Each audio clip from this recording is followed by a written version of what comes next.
மன்னார் மாவட்ட சிறப்பு தளபதியாக விக்டர் பணியாற்றிக் கொண்டிருந்த காலத்திலேயே பல தாக்குதல்களில் பங்கு கொண்ட சுபன் அவர்கள் ஸ்லாபத்துறை முகாம் தகர்ப்பு தாக்குதலிலும், மன்னார் பழைய பாலத்தில் நடைபெற்ற தாக்குதலிலும், கஜவத்தை படைமுகாம் தகர்த்த தாக்குதலிலும், நானாட்டான் வங்காளை வீதியில் சுற்றுக்காவல் படையினர் மீது நடாத்தப்பட்ட தாக்குதலிலும், கொக்குப்படையான் படைமுகாம் மீதான தாக்குதலிலும், ஆணையிரவு படைமுகாம் மீதான ஆகாய கடல் வெளித் தாக்குதலிலும் சிறப்பு பங்கு வகித்தவராவார்.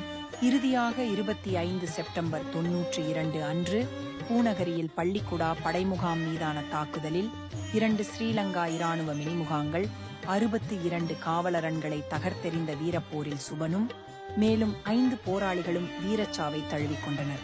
நாங்கள் ஒரு தேசிய இனம், எங்களுக்கானது எமது நாடு, அந்த நாட்டில் வளமான அமைதியானதொரு வாழ்வு வேண்டும். காலம் காலமாய் அடக்குமுறை கரங்களுக்குள் நசிபட்டு கொஞ்சம் கொஞ்சமாக செத்தது போதும் என எண்ணிய காலத்திலிருந்து விடுதலைக்கான கோரிக்கைகள், உண்ணாநிலை, அமைதி போராட்டங்கள் என்று அமைதி வழிப்பாதைகள் வலிமையாய் ஆயுதங்களால் அடக்கப்பட்டு எங்களின் குரல் வளைகள் நசுக்கப்பட்டு மூச்சிடாது திணறிய போது அந்த வல்லாதிக்க கரங்களின் கோர பிடிகளை உடைத்தெறிய எழுந்த மக்கள் இன்று ஒவ்வொன்றாய் அகற்றி வருகின்றனர். 1983 திருநெல்வேலி தாக்குதலுடன் பல இளைஞர்கள் படிப்படியாக விடுதலை புலிகள் இயக்கத்தில் தம்மை இணைத்துக் கொண்டு போராளிகளாக மாறிக்கொண்டிருந்தனர். படையினரும் அரசும் மக்களின் உரிமைகள் அத்தனையையும் ஒவ்வொன்றாக பறித்தன. மன்னார் மாவட்டத்தில் 1965 ஆண்டு ஜூலை 21 நாள் பிறந்தார். வினாசி தம்பிக்கும் மகிழம்மாவிற்கும் அன்பு மகனாக 12 சகோதரரிடையே இவர் பிறந்தார். கள்ளியடியில் தனது கல்வியை தொடங்கி பின் அயலூரில் உள்ள மகா வித்தியாலயத்தில் தனது கல்வியை தொடர்ந்தார். இவருக்கு பெற்றோரிட்ட பெயர் சுந்தரலிங்கம், அன்பொழுக அழைக்கும் பெயர் மணியம். விடுதலை வீரனாய் விடுதலை புலிகளின் முகாமில் அவர் பெற்ற பெயர் சுபன்.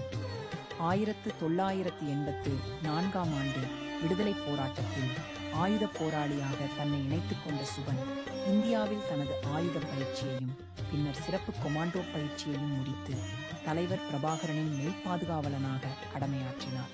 பின்னர் களத்தில் போரிடுவதற்காய் தமிழீழம் வந்தார். தனது சொந்த இடமான மன்னாரிலேயே அப்போதைய மன்னார் மாவட்ட தளபதியான விக்டருடன் தோளோடு தோள் நின்று போராடினார். அமைதி கொடியேற்றி வந்த இந்திய படையினருடன் கடுமையான போராட்டம் நடாத்த வேண்டியிருந்த காலத்தில் மிகவும் திறமையாக போராடி பல களங்களில் வெற்றி வாகை சூடி மன்னார் மாவட்டத்தின் சிறப்பு தளபதியாக பொறுப்பேற்றுக் கொண்டார். பல தாக்குதல்களில் பங்கு கொண்ட சுபன் சிலாபத்துறை முகாம் தாக்குதலிலும், மன்னர் பழைய பாலத்தில் நடந்த தாக்குதல்களிலும், கஜவத்தை படைமுகாம் தகர்த்த தாக்குதலிலும் சிறப்பு பங்கு வகித்ததுடன் 2 மினி முகாம்களையும் 62 காவலரண்களையும் தகர்த்து பெரும் தொகையான ஆயுதங்கள் கைப்பற்றப்பட்ட மன்னார் பூநகரி தாக்குதலில் வீரச்சாவை தழுவிக்கொண்டார்.